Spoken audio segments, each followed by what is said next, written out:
레벨 1 이코노믹스를 시작하겠습니다.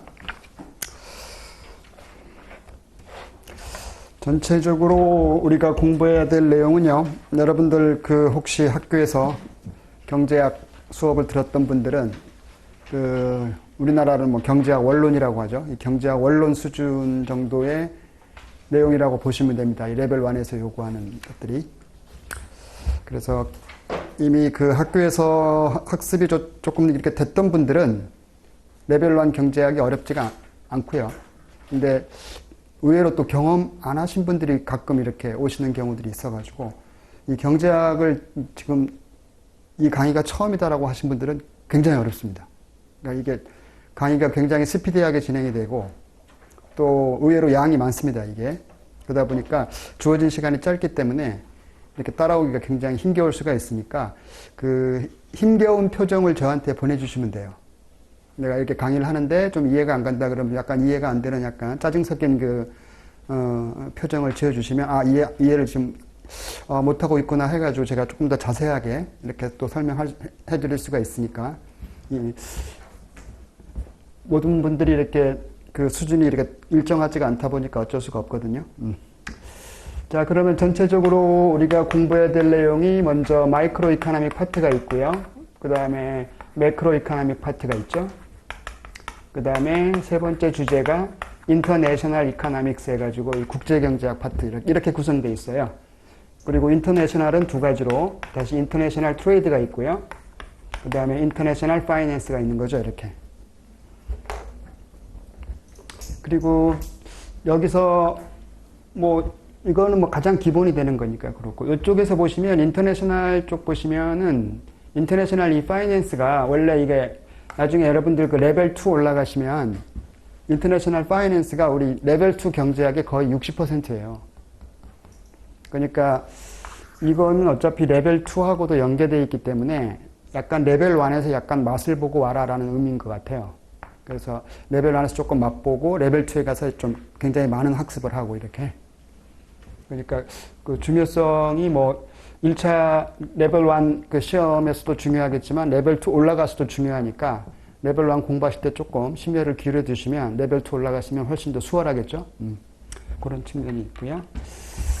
그 다음에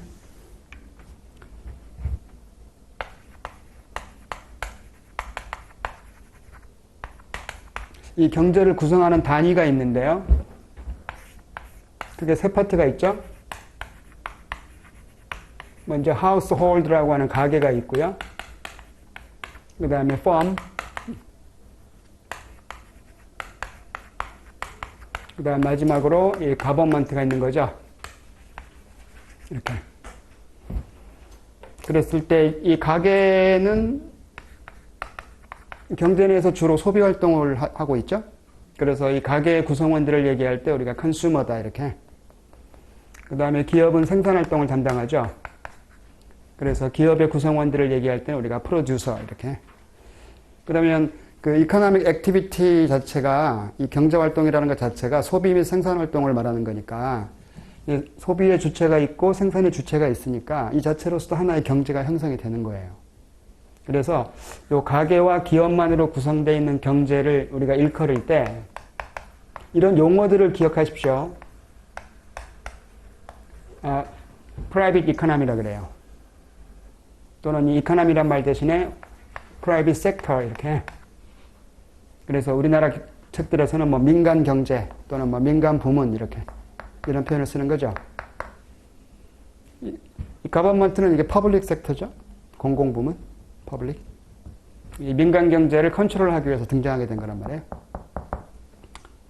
그러니까 이 민간 경제 스스로가 어떤 이코노믹 에피션시를 충족 못 시키는 상황들이 벌어지더라는 거죠. 이 경제적 효율성이 충족이 안 돼 버리는. 그래서 이 정부가 이렇게 개입하게 된 빌미를 제공했다고 볼 수가 있겠죠. 그러니까 뒤에서 공부할 때 보면 프라이빗 섹터 어쩌고 저쩌고 이런 표현들이 실제로 등장합니다. 그럼 프라이빗 섹터면 가게와 기업 이렇게. 정부 부분을 얘기할 때는 가버먼트 섹터라고도 하고 또는 퍼블릭 섹터라고도 이렇게 합니다. 그 다음에 우리가 공부해야 될 내용들이 뭐가 있겠냐. 이 순수 민간 경제로 구성되어 있는 경제의 순환적 흐름, 이코노믹 플로우를 한번 잠깐 그림을 보시면요. 가게가 있고 기업이 있고 우리 사람들에게 필요한 생산물이 존재하죠. 이 생산물이 거래되는 시장, 이 프로덕트 마켓이 있고요. 그 다음에 이 생산물을 만들기 위해서는 생산 자원이 존재하죠. 이 자원이 거래되는 리소스 마켓이 있습니다. 이렇게. 여기에서 일정한 순환적 흐름이 존재하는데 이 가게는 생산물 시장에서 자신들이 원하는 생산물들을 수요하더라는 거죠. demand. 그 다음에 생산활동을 통해서 공급하는 건 기업의 몫이고요. supply. 자원 시장으로 들어오면 수요 공급의 주체가 바뀌는 거죠. 오히려 기업이 자원을 수요하는 주체가 되고요. demand. 그 다음에 가게가 자원을 공급하고 있다는 거죠. supply. 이렇게. 시계 반대 방향으로 돌고 있죠. 뱅글뱅글. 누가 먼저 시작했는지는 아무도 모르겠고. 반대급부로는 그 대가 지급이 있겠죠. 가게가 생산물을 수요한 대가로서 그 대가를 지급하는 우리가 지출이라고 한단 말이죠. expenditure. 지출, expenditure. 좀 이렇게 좀 예쁘게 써야 되겠네요. 지금 촬영을 하고 있으니까. 그 다음에 받는 사람은 이거를 지출이라고 하지 않죠. 이걸 revenue라고 한단 말이죠. revenue. 수입. 그러니까 여기서 주의해야 될 거는요. 이 지출액과 수입액은 같다는 사실을 주목하십시오. 액수면에서는. 그러니까 바이어 입장에서는 expenditure, 셀러 입장에서는 revenue 이렇게 이름만 달리 부를 뿐이죠. 액수는 같다. 화폐액은. 그 다음에 기업이 자원을 수요하니까 대가 지급이 있었겠죠. 이걸 코스트라고 한단 말이에요. 이렇게. 비용. 받는 사람은 또 이걸 코스트라고 안 하죠. 받는 사람은 이걸 인컴이라고 하는 거죠. 이렇게. 소득. 그래서 여러분도 아시겠지만 이 가계 구성원, 우리 모두가 다 가계 구성원이잖아요. 이 자원시장에 공급한 자원의 대가로서 벌어들인 소득이 있는 거죠. 이 소득을 기반으로 해서 이 소비 지출을 할 수가 있는 거지. 또 기업은 여기서 벌어들인 수입이 있으니까 비용 지출을 할 수 있는 것이고. 그렇죠? 이런 순환적 흐름이 지금 뱅글뱅글 돌고 있다는 거죠. 물적 흐름은 시계 반대 방향으로, 화폐적 흐름은 시계 방향으로 뱅글뱅글. 이제 우리가 이 그림을 이제 분석을 해보려고 하고 있는 거거든. 이 경제학은 이 그림을 분석하는 거예요. 그랬을 때 마이크로 이코노믹이 뭐고 매크로가 뭐냐. 똑같은 걸 보고 있는데 마이크로는 말 그대로 우리나라에서 미시라고 번역한 이유가 뭐냐면 눈을 가늘게 뜨다 이런 뜻이거든요. 미시. 우리가 사람들이 사물을 관찰할 때 이렇게 좀 깊이 있게 관찰할 때는 이런 현미경 같은 걸로 할 때 이렇게 자기도 모르는 사이에 눈을 가늘게 뜨잖아요. 그 대신에 깊게 관찰하는 거지. 이게 미시. 거시는 눈을 크게 뜨다 이렇게. 좀 약간 넓게 보려고 하는 거죠. 중국에서는요. 우리나라는 이게 클 것자 써가지고 거시라고 번역하는데 중국은 넓을 광자를 써서 광시경제학이라고 이렇게 번역해. 매크로를. 똑같은 한자 문화권인데도 그 한자 어감이 좀 달라. 그래서 같은 그냥 넓게 본다는 건 똑같은 뜻인데도 우리는 거자를 쓰고 클 것자를 쓰고 중국은 넓을 광자를 써가지고 광시경제 이렇게 하고 있더라고요. 아무튼 자 그러면 우리가 미시부터 공부할 건데 깊게 들어가서 본다는 거죠. 깊게 들어가서 보니까 이 수많은 가계 구성원이 존재하고 수많은 기업들이 존재하잖아요. 따라서 모든 가계 구성원을 다 출연시킬 수는 없는 노릇이지 관찰을 함에 있어서. 그래서 우리가 대표자를 뽑거든요. 그래서 대표적인 소비자가 각각 시장에서 어떤 행동들을 하고 있을까. 또 대표적인 생산자가 각각의 시장에서 어떤 행동들을 하고 있을까. 그래서 그 대표자가 이렇게 행동하고 있으니까 대표자가 아닌 나머지 사람들도 대표자와 똑같은 행동을 할 것이다. 라고 결론을 지으려고 하는 거지. 이게 미시예요. 그럼 그 대표자를 뽑는 기준이 있겠죠. 무턱대고 뽑는 건 아니고 합리성 기준 하에서 뽑는 거예요.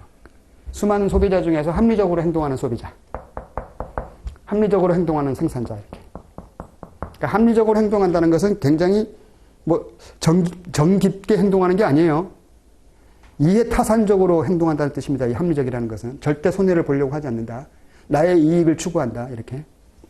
그래서 이 가계 구성원들은 우리 공부해보신 분들은 알겠지만 생산물을 수요할 때나 자원을 공급할 때나 자신의 이익을 추구하더라는 거죠. 그 자신의 이익이 뭐냐 하면 소비자들은 효용 극대화를 추구하더라는 거지. 합리적이니까. 이 효용이라는 것은 이게 만족이라고 보시면 되죠. 만족 극대화. 따라서 만족을 극대화할 수 있는 양만큼만 수요하고 만족을 극대화할 수 있는 양만큼만 자원을 공급하려고 하더라는 거죠. 그랬을 때 어떤 행동이 나오느냐. 이걸 살피는 게 소비자 이론이야. 그래서 아마 경제학을 공부해 보신 분들은 아시겠지만 그 소비자 이론 쪽에 보시면 뭐 한계 효용 이론, 무차별 곡선 이론 막 이런 것들이 나온단 말이야. 합리적인 소비자가 어떤 의사결정을 내리는지를 살피는 분야죠. 그래서 뭐 효용 극대화를 하기 위해서 이렇게 행동한다. 이게 소비자 이론이란 말이야. 그럼 생산자는 다른 목적이죠. 바로 이윤 극대화를 추구하더라는 거죠. Profit Maximization. 이렇게. 어차피 자본주의 시장 경제에 있는 대부분의 기업들은 영리 기업이지 않습니까? 이익을 추구한단 말이야. 따라서 그 이익을 극대화시키려고 하고 있더라는 거지. 그러면 이익을 극대화시키기 위해서 여기서는 어떤 행동이 나오고 있고 여기서는 또 어떤 행동이 나오고 있느냐. 이렇게 각각 살펴보는 게 미시경제학이라고 보시면 돼요. 따라서 이 미시경제학 쪽 관점에서 보시면 각각의 경제 주체들은 서로 자신의 이기심에 의해서 행동하고 있다는 거지. 이기심에 의해서만. 그러다 보니까 언뜻 보면 시장은 굉장히 무질서하게 보이지만 이상하게도 시장 내에서 이렇게 양자 간의 합의가 이루어지더라는 거죠. 그 합의가 이루어진 상태를 균형이다 이렇게 하는 거죠. 이퀄리브리엄. 합의가 이루어진 상태. 여러분 뭐 다 아시겠지만 뭐 수요 곡선과 공급 곡선이 만나는 점에서 뭐 균형이 달성된다. 뭐 이렇게 얘기하고 있지 않습니까? 그러니까 이 수요 공급 이론도 알고 보면 되게 웃긴 놈이에요. 아주 간단한 거지만 소비자 입장에서는 가격이 낮을수록 많이 살려고 하는 거잖아요. 그죠? 이건 자기의 이익을 추구하니 그렇죠. 똑같은 물건이면 가격이 낮을수록 땡큐 이렇게. 파는 사람들은 가격이 높을수록 많이 팔려고 하는 거지. 따라서 서로 다른 목적을 추구하기 때문에 이런 그림이 나오는 거란 말이에요. 그럼 여기서 막 옥신각신 막 이렇게 줄다리기 하는 거지. 난 비싸게 팔래. 나는 싸게 살래 하면서. 그러다가 양자 간에 이렇게 합의가 이루어질 수도 있겠더라는 거죠. 사실은 항상은 아니죠, 이것도. 어떨 때는 그 합의가 깨지는 경우도 있단 말이에요. 안 팔아! 해가지고, 안 사! 해가지고. 그러니까 시장에서는 뭐 항상 균형을 달성하라는 보장은 없어요. 그러니까 균형이 달성되면 이런 모양을 할 것이다. 이것뿐이지, 우리 경제학은. 그죠?